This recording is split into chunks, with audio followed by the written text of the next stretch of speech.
अपने आस्था केंद्र को श्रद्धा वंदन।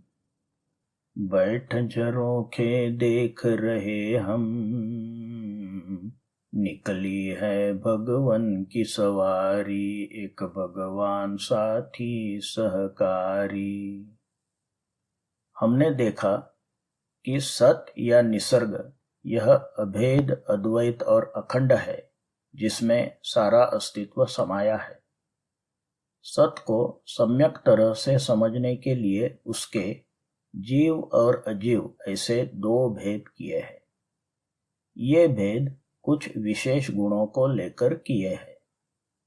ज्ञाता दृष्टा होना यह जीवों का विशेष गुण है, जो अजीवों में नहीं होता। इस वीडियो में हम अजीवों के विशेष गुणों का परिचय करेंगे। गहराई में यह विषय कुछ जटिल हो जाता है। यहाँ अभ्यास में आसानी हो, इसलिए हम कुछ शब्दों का मात्र परिचय करेंगे। अजीव 5 प्रकार के बताए हैं। पहला है धर्मास्तिकाय। यहाँ धर्म का अर्थ गति से संबंधित है। इस संपूर्ण अस्तित्व में जो गति है उसे धर्म कहा गया है। अस्तिकाय यानी क्या? अस्ति का मतलब है होना। काय का मतलब साधारणतया शरीर ऐसा होता है, लेकिन धर्मास्तिकाय तो अरूपी या अमूर्त है, यानी वह दिखाई नहीं देता। फिर भी जिस क्षेत्र में गति है वहां धर्मास्तिकाय के प्रदेशों के समूह मौजूद होते हैं, इसलिए उसे अस्तिकाय कहा जाता है। प्रदेश यानी क्या? प्रदेश यानी द्रव्य का अंतिम अविभाज्य अंश। प्रदेश जुड़कर स्कंध बनता है। प्रदेशों के समूह मौजूद होने के कारण उसे अस्तिकाय कहा जाता है। धर्मास्तिकाय का विशेष गुण है गति प्रदान करना। यह गुण दूसरे किसी अजीव में और जीव में भी नहीं होता। दूसरा है अधर्मास्तिकाय। यहाँ अधर्म का अर्थ स्थिति या स्थिरता से संबंधित है। इस संपूर्ण अस्तित्व में जो स्थिति है उसे अधर्म कहा गया है। अधर्मास्तिकाय भी अरूपी या अमूर्त है, यानी वह भी दिखाई नहीं देता। फिर भी जिस क्षेत्र में स्थिति है वहां अधर्मास्तिकाय के प्रदेशों के समूह मौजूद होते हैं। अधर्मास्तिकाय का विशेष गुण है स्थिति प्रदान करना। यह गुण दूसरे किसी अजीव में और जीव में भी नहीं होता। ध्यान रहे कि गति और स्थिति दोनों जरूरी है। मात्र गति या मात्र स्थिति से अस्तित्व में संतुलन नहीं रहेगा। स्थिति बिना की मात्र गति दिशाहीनता कहलाएगी। गति बिना की मात्र स्थिति जड़ता कहलाएगी। धर्मास्तिकाय और अधर्मास्तिकाय दोनों शाश्वत और लोकव्यापी है। एक के बिना दूसरे का अस्तित्व संभव नहीं है, अन्यथा संपूर्ण लोक अव्यवस्थित हो जाएगा। तीसरा है आकाशास्तिकाय। आकाश या अवकाश यानी रिक्त स्थान, खाली जगह, स्पेस। आकाश सभी को अवगाहना यानी जगह देता है, आधार देता है। आकाश भी अरूपी या अमूर्त है, यानी वह भी दिखाई नहीं देता। धर्मास्तिकाय और अधर्मास्तिकाय मात्र लोक में सीमित है। आकाशास्तिकाय लोक और अलोक दोनों में व्याप्त है। लोक में रही रिक्त जगह को लोकाकाश कहते हैं। लोक अलोकाकाश में है। ऐसे आकाश अनंत प्रदेशों में व्याप्त है। आकाश का विशेष गुण है अवगाह या स्थान देना। यह गुण दूसरे किसी अजीव में और जीव में भी नहीं होता। चौथा है पुद्गलास्तिकाय। यह एकमात्र रूपी या मूर्त द्रव्य है। पुद्गल के स्पर्श, रस, गंध और वर्ण ये 4 विशेष गुण हैं।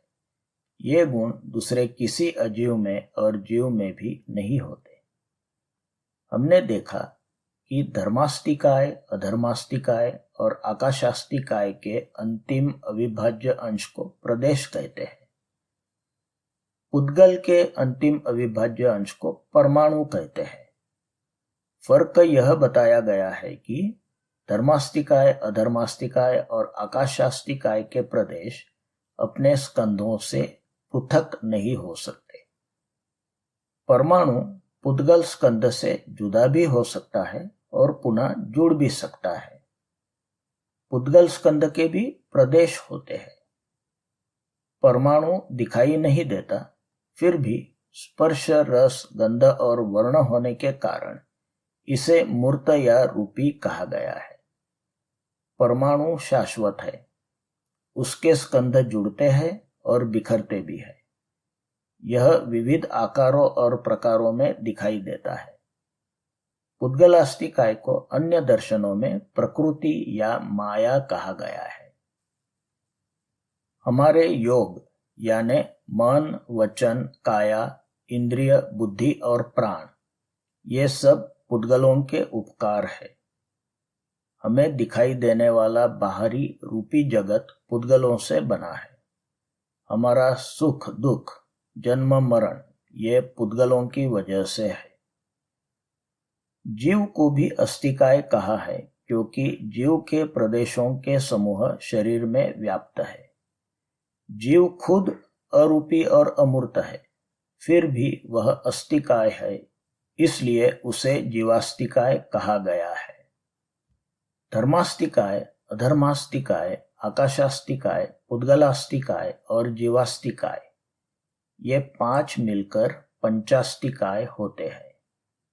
कई आचार्य सत के मात्र पंचास्तिकाय में भेद करते हैं, लेकिन बाद में कई आचार्यों ने काल को भी द्रव्य कहा। काल के अविभाज्य अंश को समय कहते हैं।